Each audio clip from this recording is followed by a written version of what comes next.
Finalmente acabou essa tortura chamada campeonato estadual. 2 meses e 17 dias do nosso calendário jogados absolutamente no lixo para o Flamengo ganhar um campeonato que não paga um centavo. Mas é claro, o Brasil é maior do que o Rio de Janeiro. Em outras praças, o campeonato estadual paga. Em alguns lugares, como São Paulo, que é uma exceção, paga-se muito dinheiro. Ainda assim, uma tortura, uma chatice, uma perda de tempo. Veja o caso do Palmeiras. Vai ter que jogar contra o Botafogo com praticamente só 72 horas de descanso, enquanto o Glorioso está há um mês sem nenhum jogo oficial. Essa é a palhaçada do calendário brasileiro. Para quem gosta disso aí, parabéns. Para mim, não faz o menor sentido. Joga a final do Paulistão, jogo 2, gastam 2 datas para a final do Paulistão. Ontem o Palmeiras perdeu do Corinthians por 1-0 dentro do Allianz, por incrível que pareça, e essa notícia dá sinais para o Botafogo de que talvez ele não vá pegar no Allianz um Palmeiras tão forte assim. Já parou para pensar nisso? Aí ele, cansado, tendo que subir a montanha para virar um jogo dentro de Itaquera. Subir a montanha é uma força de expressão, como quem diz. Ele vai ter que fazer milagre para virar o jogo contra o Corinthians dentro de Itaquera para não perder o Paulistinha, para depois pegar o Botafogo e logo na sequência estrear na Libertadores da América. Libertadores da América, que vai ter sorteio hoje, às 20 horas. Eu tenho um vídeo completo analisando o sorteio da fase de grupos aqui no canal do Manel. Você pode buscar aí, eu boto o card também aqui em cima para vocês, daqui a pouquinho darem uma olhada. Mas, basicamente, o sorteio da Libertadores do Botafogo se resume ao seguinte: as equipes mais fortes, mais poderosas, Flamengo, Palmeiras, River Plate e blá, blá, blá, estão todas no pote 1 junto com o campeão da América, o Botafogo. Portanto, eles não podem se enfrentar na fase de grupos. É a primeira coisa que você precisa saber. A segunda coisa que você precisa saber é que brasileiros de outros potes não podem cair no grupo de outros brasileiros do pote 1. Portanto, não poderemos ter brasileiros na fase de grupos junto com o Botafogo. A única exceção e a terceira coisa que você precisa saber é que brasileiros vindos da pré-Libertadores podem sim estar no grupo do Botafogo ou de qualquer outro brasileiro. Como o Corinthians fez a pataquada de ser eliminado, uma atuação pífia, lamentável, lá no Equador, contra o Barcelona de Guayaquil, tomando por 3-0, e aí ganha Itaquera por 2 e não consegue passar da fase eliminatória da Libertadores da América, a famosa pré-Libertadores. O Corinthians está eliminado, mas o Bahia fez o dever de casa e aos poucos o Grupo City está chegando. A bola não entra por acá. Estou devendo o episódio 2 do Clube do Livro para vocês. Faço ao longo da semana, beleza? O negócio é o seguinte: o Bahia pode cair no grupo do Palmeiras, do Flamengo e do Botafogo. A depender do sorteio, o Bahia pode transformar algum grupo em grupo da morte. Claro, o Bahia não é esse bicho-papão todo, mas o Bahia é uma boa equipe. Está reforçado. O Bahia não é um adversário desprezível. Que pese a gente ter tido um assalto à mão armada na Copa do Brasil, aquela expulsão do Gregory por ter feito carinho no rosto do adversário, e depois a falta de critério ao longo de toda a temporada em vários outros lances muito piores do que aquele, nem cartão amarelo nós tivemos. Teve lance que nem falta foi dado, mas contra o Botafogo expulsaram, né? E aí o Botafogo foi eliminado pelo Bahia na Copa do Brasil. Então, o torcedor do Bahia vai ter sempre esse argumento: vocês não vão respeitar o Bahia? Pô, eliminamos vocês aí da Copa do Brasil, não é isso? Então tem que respeitar o Bahia. Seja como for, o Bahia tem que respeitar ainda mais o Botafogo, que é o atual campeão brasileiro e também campeão da América. A quarta coisa que você precisa saber sobre o sorteio da Libertadores é que o grande bicho-papão encontra-se no pote 2. O time que mais assusta aqueles que estão no pote 1, sem dúvida nenhuma, é o Estudiantes La Plata. Porque o Estudiantes é um clube sensação na Argentina, presidido pelo Verón, que vem fazendo uma grande administração, agora está com aquela história toda de estar rico, dinheiro, está buscando investidores, aquela coisa toda. Contratou, por exemplo, o Gabriel Medina, um volante promissor do Boca Juniors, que o Botafogo tentou contratar um tempo atrás por 8 milhões de dólares, não conseguiu. O Riquelme não deixou ele sair naquela oportunidade e agora o Gabriel Medina está no Estudiantes, está reforçado para essa Libertadores. O Estudiantes não é um time secundário. Portanto, podemos ter um grupo num azar, né? Vou até bater na madeira, ó. Num azarzinho aí, o Botafogo pode pegar um Bahia no vindo da pré-Libertadores de pote 4, pode pegar um Estudiante num pote 2, mas o mesmo pode acontecer com o Flamengo, o mesmo pode acontecer com o Palmeiras, o azar desses clubes, e aí você tem um grupo já muito competitivo desde a largada. Esse é o resumão do que você vai ter às 8 horas da noite hoje no sorteio da Libertadores em Luque. Legal? Acabei nem me apresentando, se você não me conhece, meu nome é Manuel Thiago, eu estou aqui todos os dias trazendo 3 conteúdos para você ficar por dentro de absolutamente tudo sobre o Botafogo de Futebol e Regata. Já somos mais de 160 mil apaixonados pelo Fogão. Portanto, larga o dedão no like, se inscreva aqui no canal para você não perder absolutamente mais nada sobre a Estrela Solitária e, claro, para você me ajudar a treinar, a doutrinar esse algoritmo, a distribuir os conteúdos do canal do Manel para cada vez mais irmãos de camisa botafoguenses. Galera, você que me acompanha sabe que eu adoro acompanhar ex-botafoguenses pelo mundo. Sábado e domingo, para mim, o meu principal hobby é ficar assistindo futebol, principalmente o futebol internacional. Quando o Botafogo está em campo, obviamente o Botafogo. Às vezes eu assisto, sim, jogos de outras equipes do futebol nacional, quando são jogos interessantes, por que não?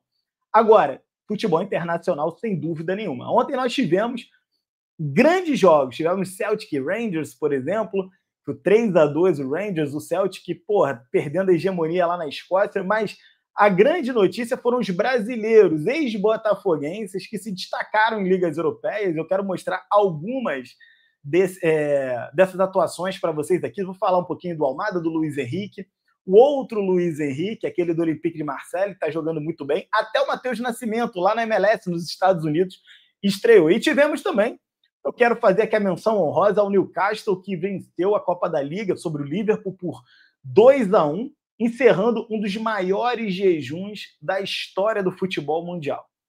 O Newcastle não venceu um título nacional há 70 anos. Manel, por que você está trazendo essa pauta aqui? Pelo simples motivo de que o Newcastle é um clube comprado pelo Fundo Soberano da Arábia Saudita.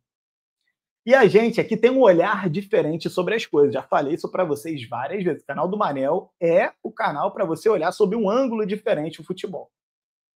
Quando a gente fala em SAF, a gente fala em John Textor, a gente fala em MCO, a gente fala em a bola não entrar por acaso, a gente fala em Grupo City, a gente fala também em Newcastle, fala também em Bin Salman, príncipe da Arábia Saudita, que comanda o Fundo Soberano Saudita, que é dono do Al Nasser, Al Ittihad, Al Hilal e outro Al não sei das quantas lá.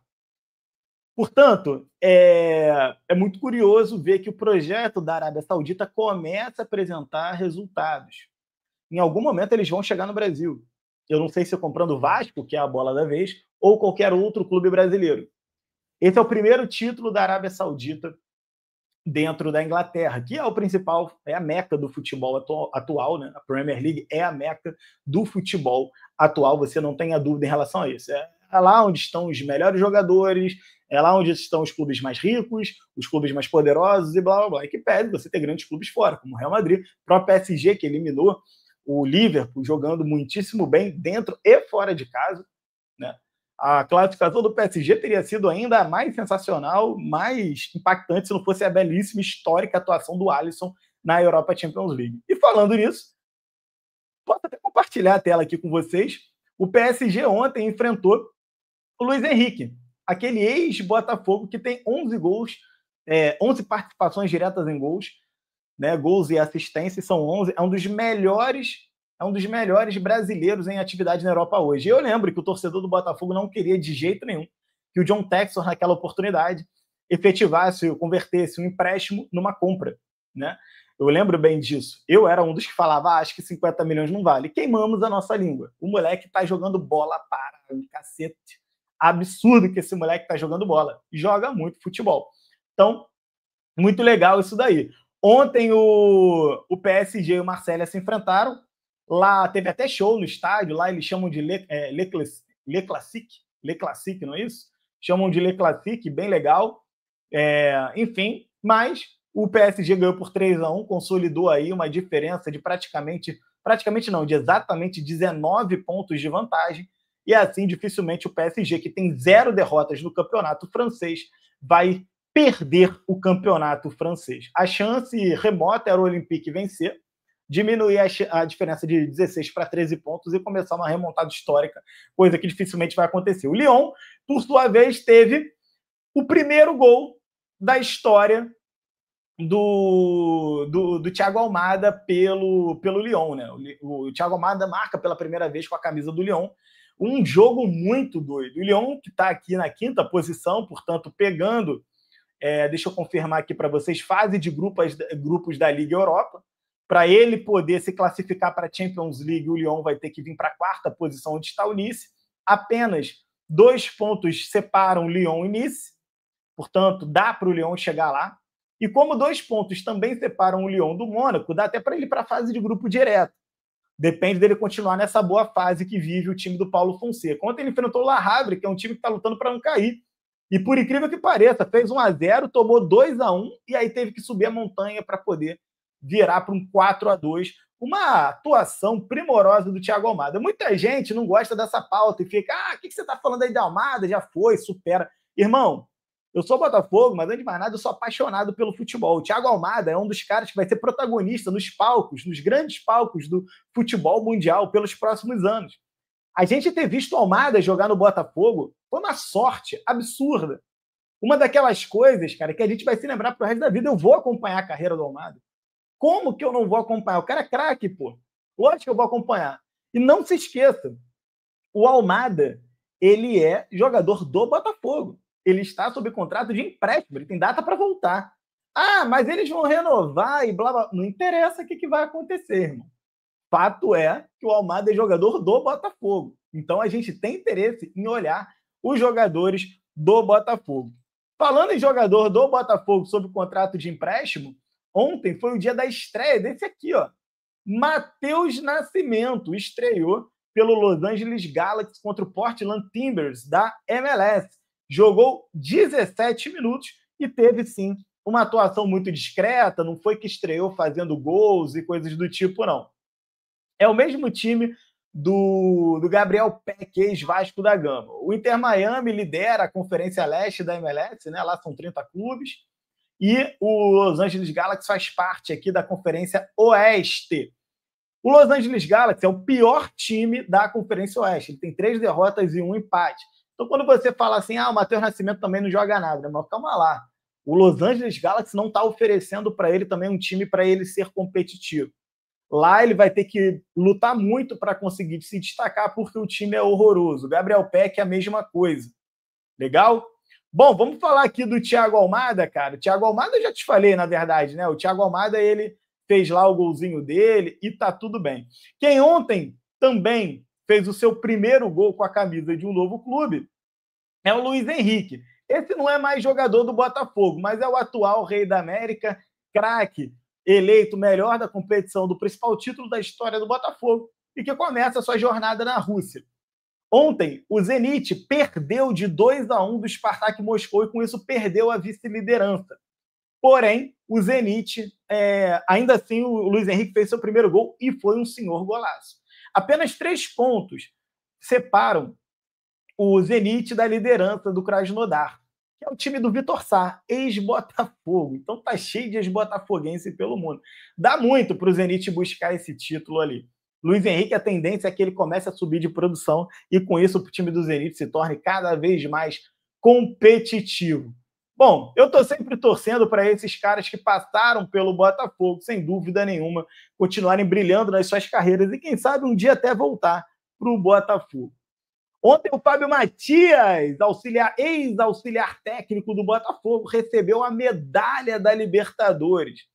Cara, uma linda homenagem que o Botafogo faz aí ao Fábio Matias.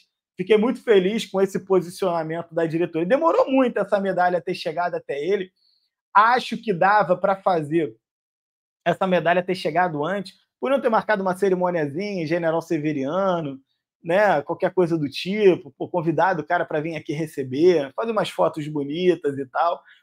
Podiam ter dado antes, né? No dia que entregaram lá as medalhas, o cara podia estar junto, enfim, podiam ter feito de diversas formas, seja como for, a medalha chegou. É muito legal porque o Botafogo deu uma medalha para cada funcionário do clube que participou dessa campanha histórica da Libertadores da América. É muito legal a gente relembrar da Libertadores da América, mas mais legal ainda vai ser ganhar o bicampeonato da Libertadores. Então, o passado fica para trás, sempre sendo saudado, relembrado, valorizado, mas vamos buscar os próximos títulos. Valeu? Galera, eu posso voltar a qualquer momento com mais informações sobre o Fogão para vocês. Um grande abraço para vocês que ficam e fui!